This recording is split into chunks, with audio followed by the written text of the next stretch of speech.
precios fix. En mi modelo se llama así, siguiendo una tradición que viene de los años 40, de fix y flex, de Higgs, o bueno, como más reciente, Kalecki y otros. Y lo que llamamos flex, que son frutas, verduras, legumbres, y no está ropa exterior y turismo. Pero ropa exterior y turismo no es muy pesado, o sea que prácticamente la desagregación es la misma que usé en el modelo, cual me facilita las cosas. Entonces lo que hice fue tomar a usar el modelo para explicar este IPC. ¿Ok? Entonces, pasame por favor. Ese modelo de compuesto. Sí, para ir al final, al último gráfico. Sí, porque no tengo tiempo de mucho detalle. Para ahí, por ahí. Gracias.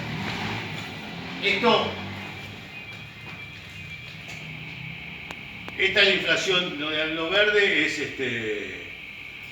las tasas estimadas y los rojos son las tasas mensuales, todo, ¿no? Las tasas observadas de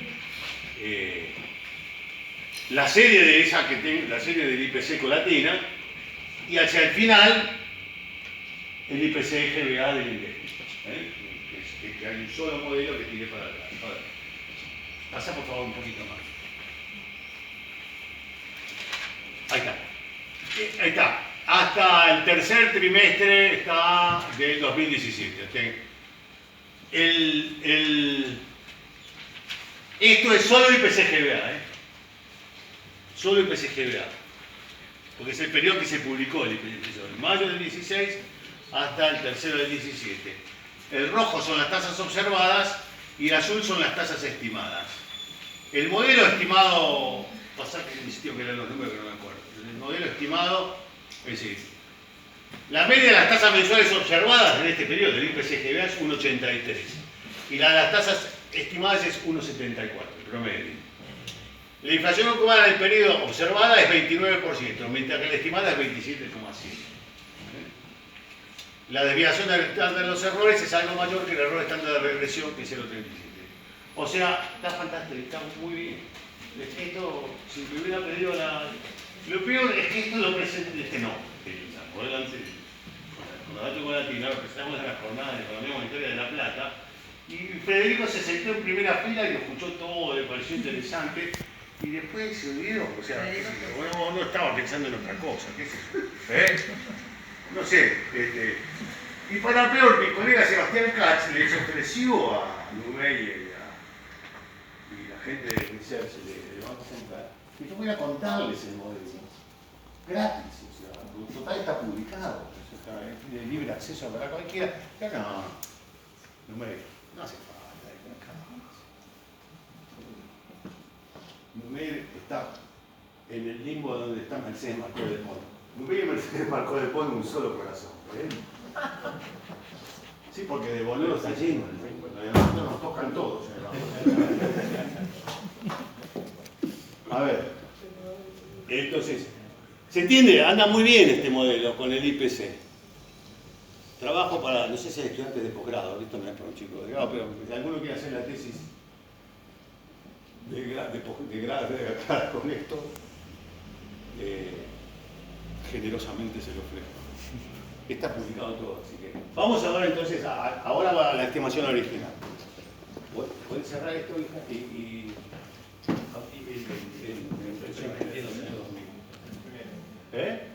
es el primero, sí. Esperamos un ratito. Ah, no, primero. Muy bien.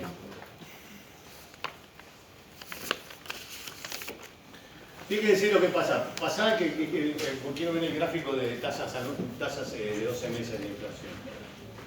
Bueno, esas son las tasas mensuales de inflación del IPC. Pero anda el otro, que quiero explicar una cosa con el gráfico de arriba. Adelante. Ahí está. Estas son las series de inflación de 12 meses. Cada mes es la de 12 meses. 12 meses, el promedio móvil de 12 meses, ¿no es cierto? ¿Qué es esto, COVID? Es inflación interanual. El azul es el IPC estimaba que iba calculando mes a mes Ecolatina, con la muestra esta de toma datos, que la ventaja es, bueno, el rojo es el IPC que daba 9 provincias, que si los publicaba, en el CEPA hasta que se fue al gobierno y se puede publicar. Y el otro, el verde, es un IPC que calculaba Graciela de Baja, acá en la facultad, con personas que tomaban puesta el precio y tal. Y el otro, el negro abajo, es el del INDEC. El IPC del INDEC, ¿no? Y como ven, está siempre en 10, en 10. Hasta que subió.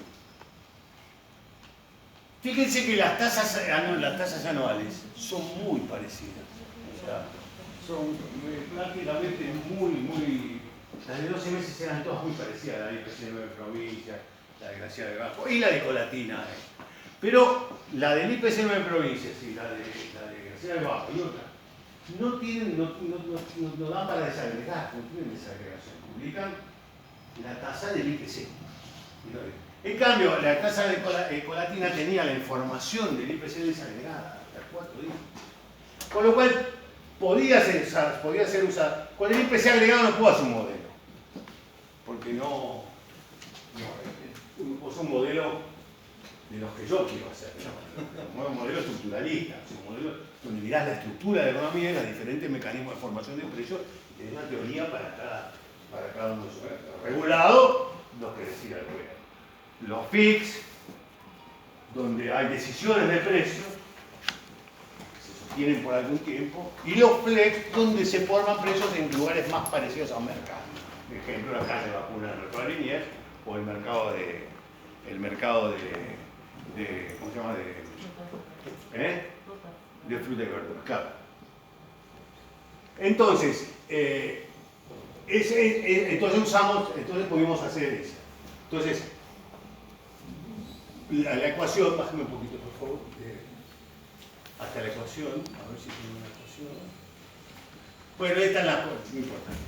Estoy saltando toda la parte econométrica que no viene al caso, ni vamos a tener tiempo de mirar. Aquí está, ese es el modelo. Es la tasa de inflación P mensual es A1 por un coeficiente, A1 por la tasa de los flex, A2 la tasa de los flex y A3 la tasa de los variables, donde A1 más A2 más A3 tienen que sumar, ¿no es cierto? ¿Ok? Es porque es un desagregado de una especie, ¿no? En tasas. Ok, pasa. Entonces, la ecuación de P fix, P flex, en este trabajo está exógeno. Y regaladados está exógeno por naturaleza. O sea, es lo que queda, la estimación que importa es el núcleo del trabajo, es la estimación del trabajo econométrico, es la estimación de P-fix, que como les dije, es igual al núcleo, salvo que no tiene un cachito muy chiquito que es ropa exterior y turismo. Que en lo del INDEC está puesto en lo que sería el flex en mi modelo. ¿Sí? ¿Y qué es? Entonces, C por la inflación del mes pasado, más X1, X2, Xn, donde las X son diferentes insumos agregados de la economía, vamos a decir, y esto es salario nominal, la tasa del salario nominal menos la tasa de la productividad. O sea, es el costo laboral unitario. El costo laboral, la variación del costo laboral. ¿Sí? Este es el costo laboral. Y alguna de esas variables será el costo de los importados, etcétera, etcétera. Ahora vamos. ¿Sí? Entonces, puede haber algún trabajo. Bueno, las hipótesis son que la suma de los coeficientes es 1, o sea que esto proporciona una explicación completa de la tasa de inflación y que K, baja acá, no, la ecuación K es la tasa de variación del mercado en el modelo. Que K es 0 en condiciones normales. O sea que en condiciones normales el markup agregado de la economía es constante. ¿Sí? Grande. Y esto da así muchísimo trabajo. O sea, por eso las teorías de inflación son básicamente, en los países desarrollados, teorías sobre cómo organizar el mercado de trabajo. Bueno, el Phillips, ahí es el modelo, ¿cómo se llama? El modelo convencional, pero no, el modelo... No, el modelo que usan todos los bancos centrales. ¿Cómo se llama? Claro, es el modelo que tiene la IS, ¿no es cierto?, lo que conecta la tasa de interés con el nivel de actividad y la curva de Phillips con inercia. Porque ajustar expectativas. Sí. Digo, ese es el núcleo del modelo, ¿cómo se llama? El modelo áureo, ¿no? ¿Cómo es ese? No, pero tiene un nombre que... Ok. Hay una pregunta, ¿no? Sí, perdón, la pregunta. Sí, con respecto al markup agregado de la economía, ¿sería algo así como la definición de los factores? Cuando hablas de markup agregado. El markup agregado es el markup agregado. O sea, sobre los costos primos, sobre los costos de la economía. Lo que le cargan a la... No, la idea es esta. La idea es que si cae cero... A ver. Es la ecuación de fijación de precios lo que te está preguntando. ¿Cómo se fija el prefix? El nivel. Claro.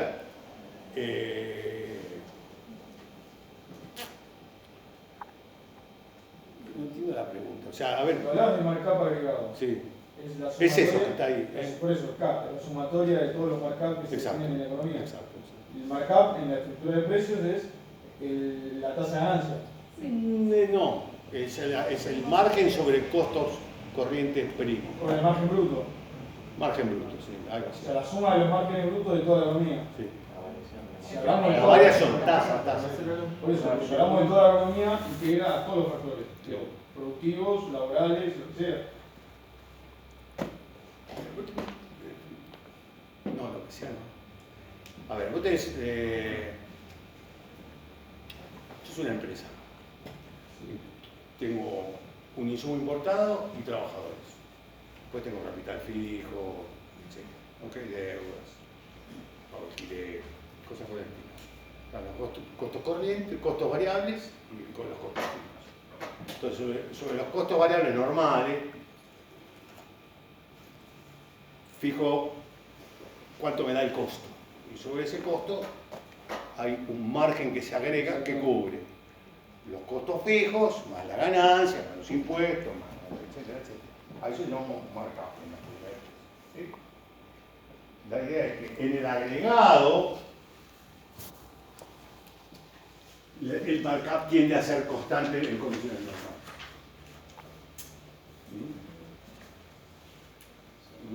¿En las condiciones de la Argentina está comunicado? Sí. Ahí está, ese modelo, ese que da ahí, el que mostré antes, da con markup constante. O sea, da la proyección de inflación en base a los costos primos que voy a mostrar. Cuando tenés un nivel inflacionario tan fuerte, ¿no puedes tener variaciones de mercado? Perdón. Cuando Sí, tenés- sí, podrías. Se puede testar, eso está testado en el trabajo. Está bastante.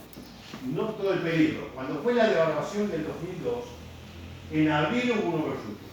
La inflación de abril del 2002 fue 10%. Claramente subió el mercado. Que era cuando el dólar se estaba yendo para arriba y esperaban que siguiera subiendo.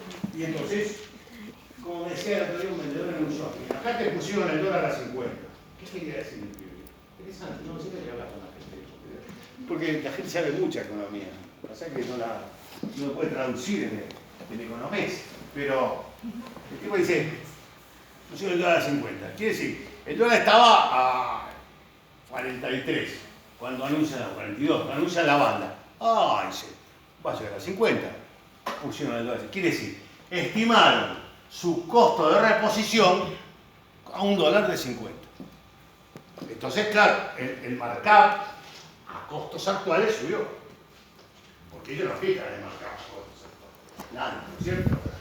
Tienen que fijar la decisión de precio y por lo menos el markup a precios actuales en función de tu expectativa de costos futuros, que es lo que dije que fue lo principal que descubrí en el año 76. Digamos que Y claro, que los precios se deciden por expectativas, no por datos actuales. Claro, datos sirve para saber cuál va a ser el futuro, porque es una expectativa de variación respecto a un dato que es actual. Pero no lo sabés, se decide con incertidumbre, porque el futuro es incierto irremediablemente. Como dijo también el que inventó la Community Equality. ¿Se acuerdan quién era? Para mostrarle esto que está en salarios de inflación en América Latina, están explicadas todas las ecuaciones de formación de precios. Bueno. Del PFIX, que ahí Sí. está lo que está. Te cambiaste de paper, ¿no? Acá lo tengo. Ahí bueno. Gracias. Bueno, vamos a la ecuación a ver cuáles son las variables estas que quedan como determinantes del IPC agregado, de la tasa de variación del IPC mensual. Hay una lista de bienes. A ver, espera.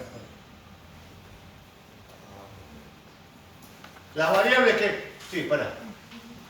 No conseguimos identificar una variable que pudiera sintéticamente representar frutas, verduras y legumbres. Eso quedó exógeno. En otro, ahora, pero la carne del 16% del IPC está en el core, está en el núcleo. Ese está como precio a explicar. Explicamos la carne en carnicería. Claro. Bueno. Entonces, las variables que componen el costo está entre comillas porque es el costo agregado de la economía. ¿Cierto? El equivalente de que si la economía fuera una sola empresa. Dice, P-Carling es el precio del ganado vacuno en el mercado de Liniers, en pesos, la tasa de variación. ¿No? El precio, no sé, pero vamos a hacer. El precio de la soja, el precio internacional de la soja en el mercado de Chicago, dólares. El PMI, esto es un descubrimiento importante, que ahora van a ver por qué. Precio por tonelada de bienes intermedios importados. Es un dato que hace el INDEC. Que como los bienes intermedios importados tienen determinado peso, entonces se llama el agregado del valor y se divide. El valor es una especie de precio unitario de los insumos intermedios importados. El tipo de cambio nominal, bueno, hubo más de uno, pero no, en un momento el paralelo incidió alrededor de 3-4 puntos anuales, digamos, pero acá no. Y la tasa del salario medio de los trabajadores registrados en la seguridad social y la productividad, que es el producto por trabajador ocupado. Estoy usando la serie de Ferreres del producto, estamos usando, digamos, y población ocupada del INDEC. Entonces, ahí la idea es que y después está testado esto en el trabajo, pero no lo voy a ver, que vamos a lo fundamental que después comporta. Que es la devaluación produjo un aumento de precios a lo largo de año y medio. Un aumento de precios, un salto de los precios. Y luego se hizo si podés, para mostrarle la primera, esa celestita del principio, ¿viste? La serie. Pero me llama la atención, ¿no aparecen las tarifas ahí como... No, como paredes Regular. en el Como core. costo, como No, parte del costo. no. Fíjense, esto, acá venía la inflación del 2001, ¿sí? Esto es las tasas mensuales. ¡Pum! Abril 2002 da 10. Acá venía 2%, 4%, etcétera, ¿no? 4% mensual, a 10 mensual, baja a 4 mensual, baja, acá el dólar ya empezó a bajar. Se estabilizó en 3.50 y después empezó a bajar. Entonces lo que se ve ahí es que el overshooting del markup se fue reduciendo hasta que más o menos acá, económicamente se puede precisar mucho, cuando la inflación da 0, que es en junio del 2003, incluso hay deflación, un par de meses de negativo, en el 2003, y acá da 0, bueno, este es un nuevo régimen inflacionario. Esto es el régimen anterior. Esto es vamos a decir en Chile, esto es la convertibilidad. No hay indexación, no hay inercia, bueno, también hay 24% de desempleo, una malaria espantosa, entonces no, los precios subieron, incluso el overshooting la economía empieza a recuperarse rápidamente en el segundo trimestre, en el segundo semestre, y entonces el markup va reduciéndose gradualmente hasta por acá ya no varía más. Y esta es la tasa de inflación mensual medida por el IPC de cuando no había datos fidedignos, y medida por el IPC de Secolatina que tengo desagregado, ¿no es cierto? Entonces lo que quiero mostrar es que acá es cero, acá empieza un nuevo proceso inflacionario. Es una de las tesis del trabajo. Este es un bicho nuevo, digo a veces, no sé qué entenderán los periodistas cuando digo eso, pero es esto, digamos, que acá hay una nueva estructura desde el punto de vista econométrico, hay un modelo diferente. Y lo que hice al principio mostrándole es que ese modelo persiste ahora. No sé si está cambiando ahora, no sabemos, pero hasta ahora, o por lo menos hasta que hice la estimación del IPC-GBA, es lo mismo. Explicado bien, claro. Entonces ahora vamos al modelo, ¿no es cierto? Esas son las variables exógenas, ya les dije, ¿no? Y quiero nada más que la ecuación de la estimación. Es una salida de Ibius. La inflación en los 20. Ahí está. Bueno, no. Ah, no, este es un test de la desagregación del IPC.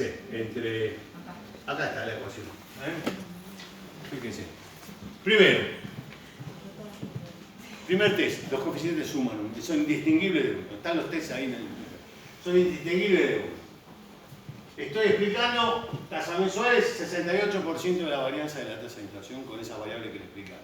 Precio de la carne en Liniers, tipo de cambio, salario medio de los registrados, precio de los insumos intermedios importados, me queda el 1. Del fix, aparte están los flex, chiquito, y como 23 y pico es irregular, ¿no? Que no está. ¿Sí? Entonces, todas estas variables que están acá dan altamente significativas. Esta es significativa al 2. Pero fíjense, 59%, porque es 0,59 de 1, que suman los coeficientes, 60 de la inflación del mes, es la inflación del mes pasado. ¿Sí? Eso es inercia. Hay un modelo ahí al final del trabajo, un modelo matemático donde explica cómo los contratos desincronizados que se van ajustando dan lugar al peso tan alto. Y después la carne pesa 1,7% o 1,6% del precio de la soja. Fíjense qué interesante, los salarios pesan 16% sobre 40%. O sea, acá el 60 viene la inflación pasada, el resto suma 0,40 más o menos, ¿sí? ¿Ok? Los salarios pesan 16, el tipo de cambio 11,6%, ¿no? Pero fíjese qué importante es el peso de los insumos intermedios importados. Claro, porque esto es básicamente industria. Estos son los precios de la industria, ¿no? El prefix. Si sacamos los regulados, entonces el comercio, digamos, pero el comercio vende cosas producidas por la industria sí, pero estamos midiendo los precios del IPC, ¿no es cierto? De los precios al consumidor, de la venta final, ¿no? O sea que los salarios del comercio están acá también, ¿no? O de transporte, están como costos acá, a costo, ¿sí? ¿Ok? Entonces no rechaza la hipótesis, sumar oro, me explica bien. Me explica el 70%, 68% de la varianza de ¿sí? Ok, me gusta. Pero ¿qué llama la atención una cosa? ¿Cómo entra la productividad? En el modelo, por eso cuando puse, digo que es el costo laboral. Entonces, ¿la productividad cómo entra en el costo laboral? ¿Positivo o negativo? Uno aumenta la productividad. ¿Qué hace con el costo laboral? Más baja la tasa, ¿no es cierto? Quiere decir que la productividad entra negativo en la ecuación. Y entra negativo y significativo. Entra menos 6,6%. ¿Sí? Entra negativo. ¿Pero qué es la productividad? Eso es el producto dividido en los trabajadores ocupados. Los trabajadores ocupados varía poco en el corto plazo. ¿Sí? Quiere decir que esa productividad está determinada básicamente por las variaciones del producto. ¿Y cómo entra entonces las variaciones del producto en la ecuación? Negativo.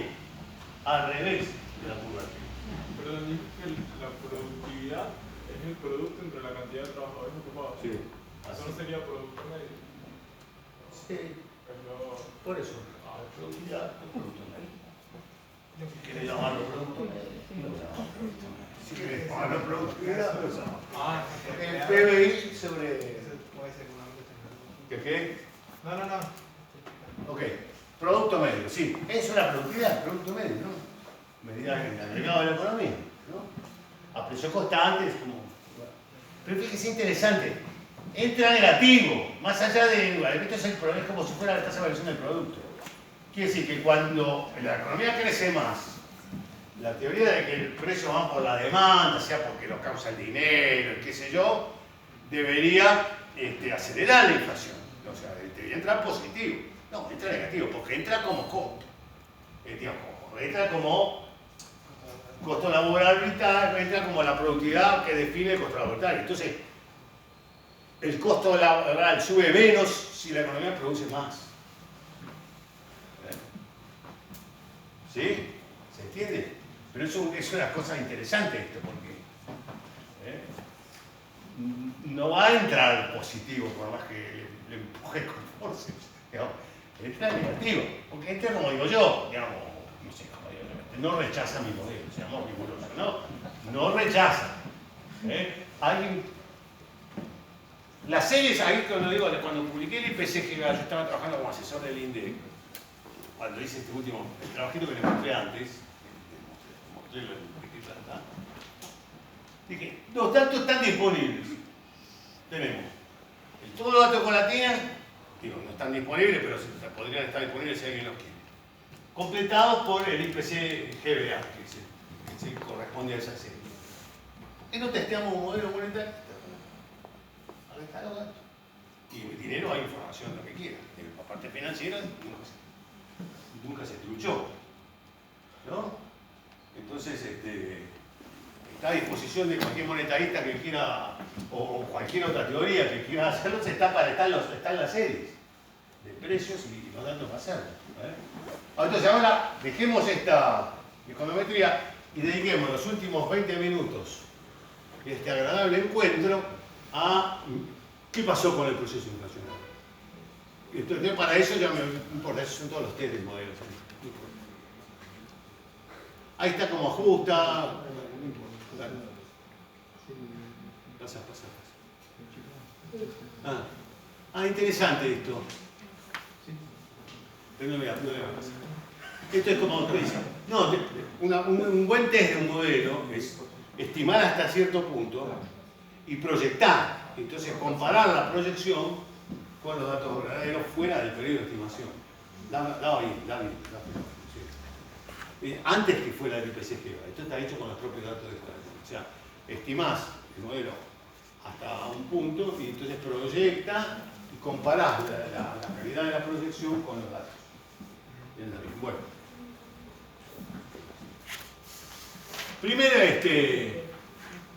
Primera variable que voy a considerar, salarios, costo laboral.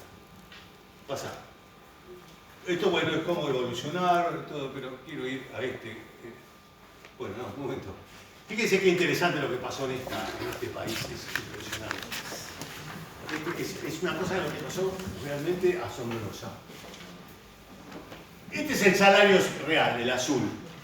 Como ven, partiendo de diciembre de 2001, en mediados de un poquito hacia finales de 2005, el salario real había vuelto, en los registrados, a su situación de 2001. Acá es una baja máxima de 20 y pico por ciento, 24%, algo así, que es lo que cayó el salario real acá, en mediados del 2002. El verde es el salario en dólares, o sea, el salario, el costo laboral en moneda internacional. Fíjense lo que ocurre, claro, o sea, este es el tipo de cambio real muy alto, salario real en dólares bajo y acabar va subiendo el salario dólares hasta que se iguale la convertibilidad en el 2008 y luego sube, qué sé yo, casi gracias a la extraordinaria gestión de Mercedes Marco del Polo. Más caro que París, más caro que Sí, más caro que París. Bueno, pero fíjense qué pasa, o sea, el salario real subió 20 y pico %, entre la punta o más. Este fue el máximo que fue en el 2000, antes que se empezara la devaluación del X y lo. Pero este es el mercado oficial de cambio, entre paréntesis, el salario el dólar oficial. El rojo es el salario medido en alimentos y bebidas del índice. Es el salario dividido por la componente alimentos y bebidas, 30 y pico % del índice es la componente agregada de alimentos y bebidas. Nunca subió al nivel de la convertibilidad. Nunca. Ni antes, ni durante los 2000 ni después.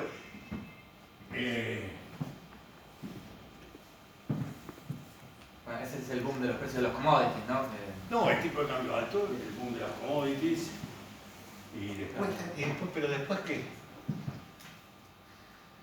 Después es que el boom de las commodities siguió en realidad, porque no está la soja a 80 dólares, está a 300 y pico, aunque bajó, digamos, tenemos alimentos más caros que en el pasado. No todos los alimentos, no solo la soja. Ok, nada, para que tengan idea de, digamos, de esto, pero pasa, esto es meramente descriptivo, no tiene nada que ver con el modelo, ¿no es cierto? Es hacer las cuentas, ¿no? Pasa. Salarios. Digo, pesa tanto como ustedes vieron en la ecuación, pero fíjense lo que pasó. Es muy lindo este gráfico en el siguiente sentido. Esta es la tasa, la verde, es la tasa anual. La tasa anual, o sea, diciembre contra diciembre, noviembre contra noviembre, enero contra enero, etc. ¿no? Interanual, la tasa interanual del salario. Las tasas, va dando la curva de tasas. ¿No? Acá, por ejemplo, es 20, ¿no? Venían 20 creciendo los salarios en el 2006, por ahí, ¿no? 2006, ¿se entiende? Gracias. La roja es la inflación pasada, o sea, desfasada de un mes. La inflación pasada. También interanual desfasada de un mes, ¿no?